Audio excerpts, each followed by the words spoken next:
Kadayers, welcome back to the vlog. 7 o'clock na pero hindi pa siya masyadong brightness and streakiness. But it's okay. Morning alone day, mingaw. Hello mga auntie Kadayers. Ayan, i-check natin to dito day kung kailangan kong magdilig ng tubig day auntie Kels kay kuan. Hining nanapoy ng lutaw auntie Kadayers. Mura mag-cloudy day. Tingnan niyo, sobrang cloudy. Cloudy di busi. Wait be, magkuantag tubig be.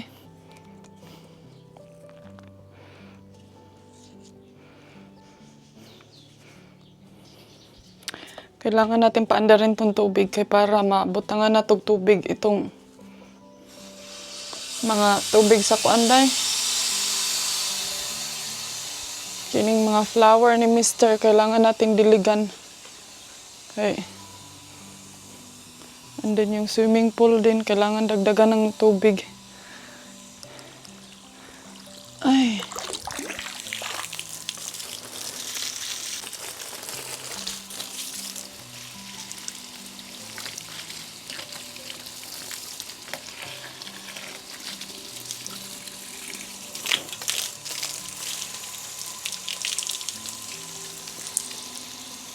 Ini ba, di ko ganahan ani niya day basta makuan kay o tanawa. Sobrang kahugaw.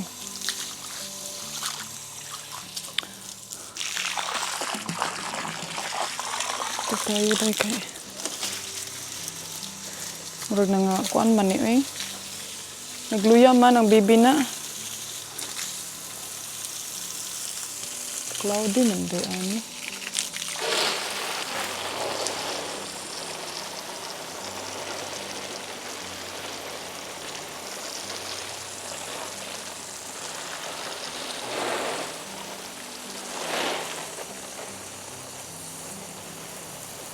Gawa na sasakyanan day eh.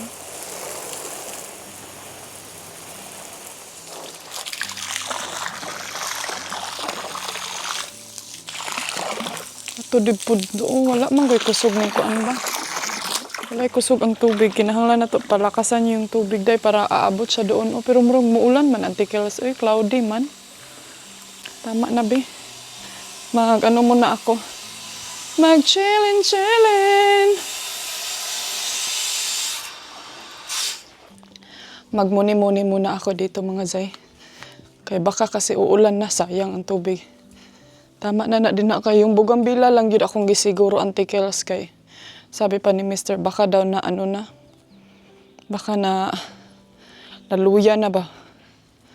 Ito din dito kailangan kong lagyan ng tubig and everything. Wait sabi. Flowers.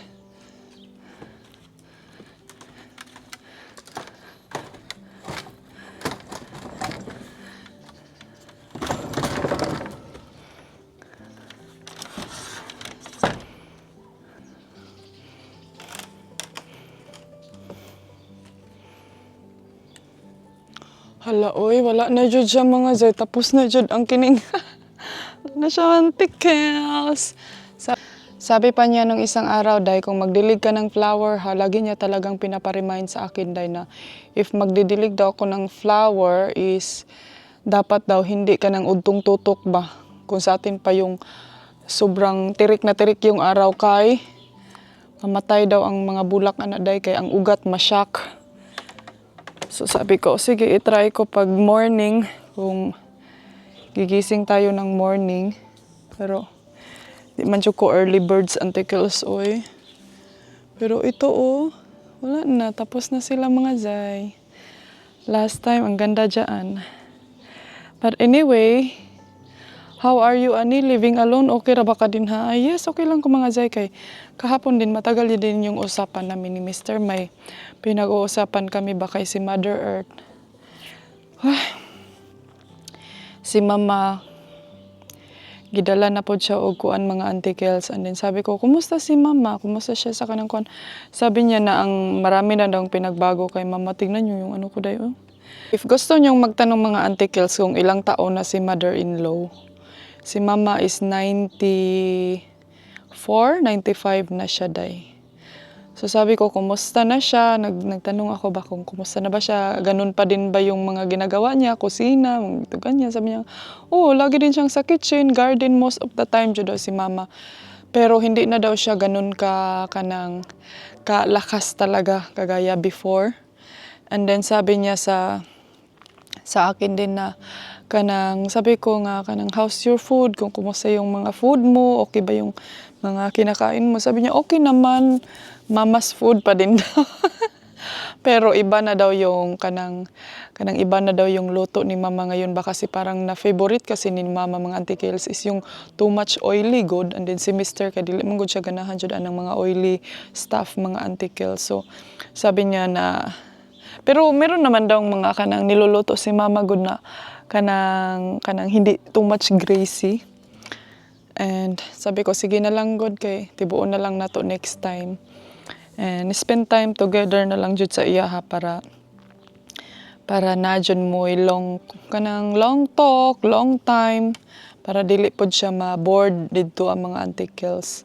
And nung isang araw daw is pumunta sila sa hospital kay nagpa-check up kay si mama nagluya na pod siya mga Auntie Kels kay hindi siya makatulog mga te. So kailangan niya na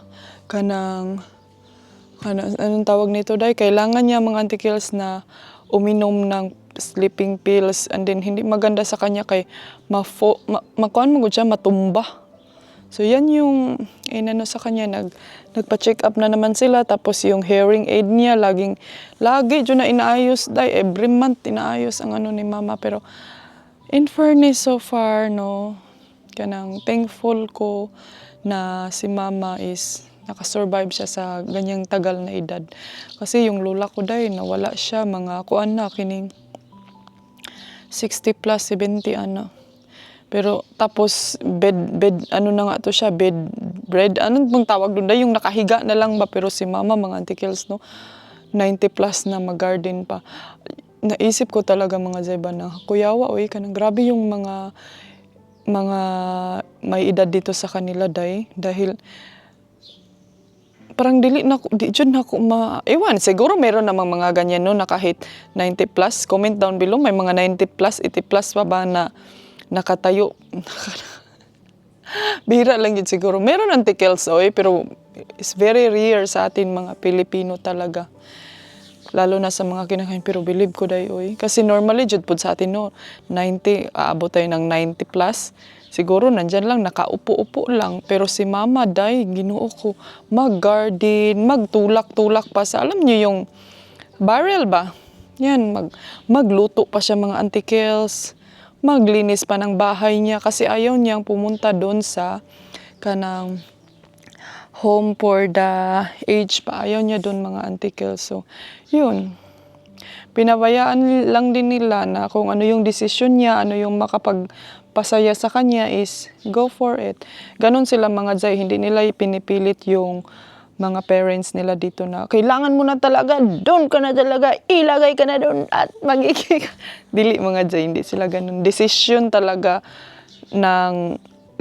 mo talaga yun sa yung sarili na okay, ay pupunta na ako doon. Pero siguro kung wala ka na talagang panimuot, wala ka na sa sarili ba, kailangan na talagang maiba yung magdesisyon.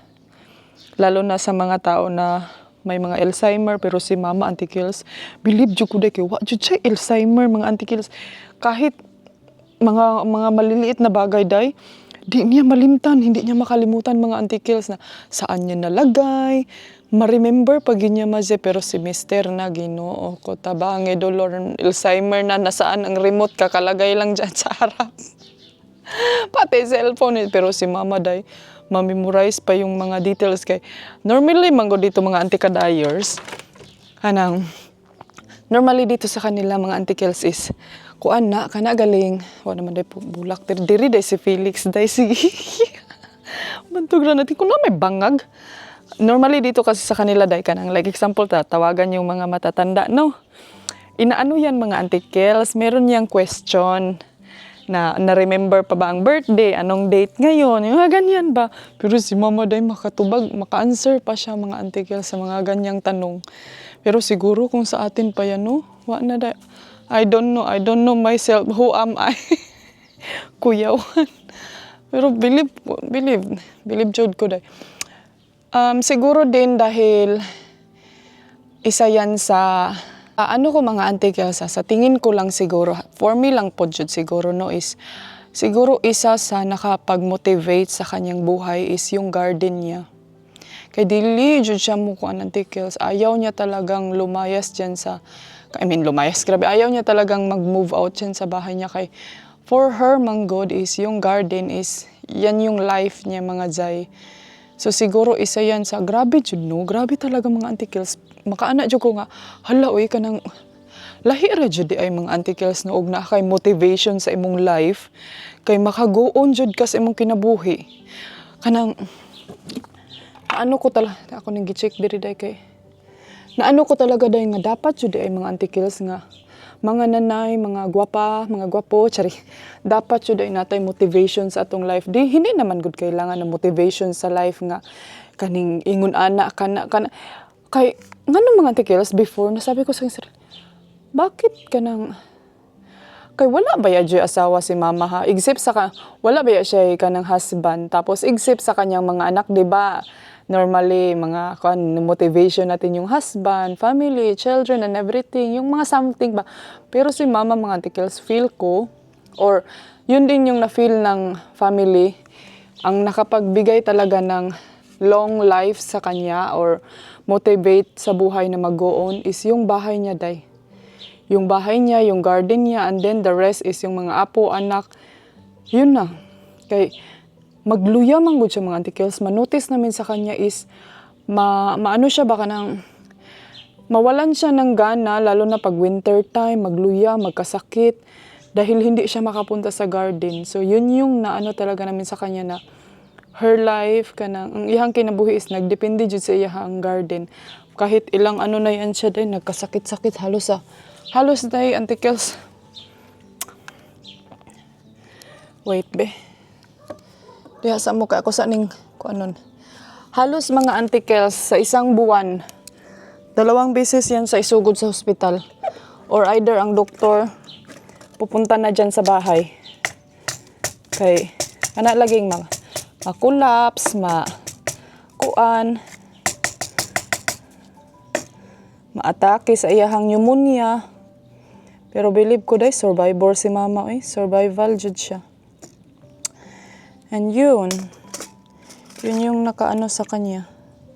Kayo ba mga ante, mga nanay, ano ba yung motivation nyo sa life? Sana no, kayo din, tayong lahat, meron tayong motivation. Kasi ako ngayon no, nag-ano ako sa akin sarili na, let's try to do something, kanang makapag-motivate sa atong life. Para ma-encourage ang tanang people. Para ma-encourage ang mga personas. Kung meron ba talaga tong side effect tong ganito? Pero feel na ko day 100% na ajud. Kay kahit si Mr. mga antikels, makikita ko sa kanya every time mag-travel, longer, magluya pud siya day. Ano ba sa Tagalog yung magluya? Kanang unsa man sa Tagalog kanang magluya siya antikels ay nga dili siya makatouch sa mga garden, dili siya makatouch sa mga bulak. Ingon ana siya antikels, ingon ana sila. Pero hindi naman lahat anak ni mamahan na ganyan. Si Mr. isa talaga siya na nakapagmana sa ugali ni mama. And then yung iba naman mahilig naman sa garden pero iba yung mga hobby like cooking. Yung iba naman is cooking pero may ibang si Mr. kasi wa na siya hobby anang cooking day. Wa na siya napagmanahan sa luwag ni Mother Earth. Wa siya nakamana sa luwag. Pero yung mga ibang kapatid niya dahil nakamana sa kusina. Pero ang namana talaga ni Mr. sa kanya no is kanang garden, pag-take care sa garden, tapos kanang iyahang pagka-artist. Si mama kay artist, magod siya dahil kuan kay siya sa mga details ba. Ganun siya. And then ganun din yung ibang kapatid niya. Pero wala sila anang garden. dili kay sila into garden mga Auntie Kels. Yung kapatid ni Mr. dili kay sila into garden. Yes, na garden pero dili jud ingon nga parehan ni Brian ba nga halos lahat surrounding para kang nasa para kang nasa paradise jud nga grabe yung bulaklak.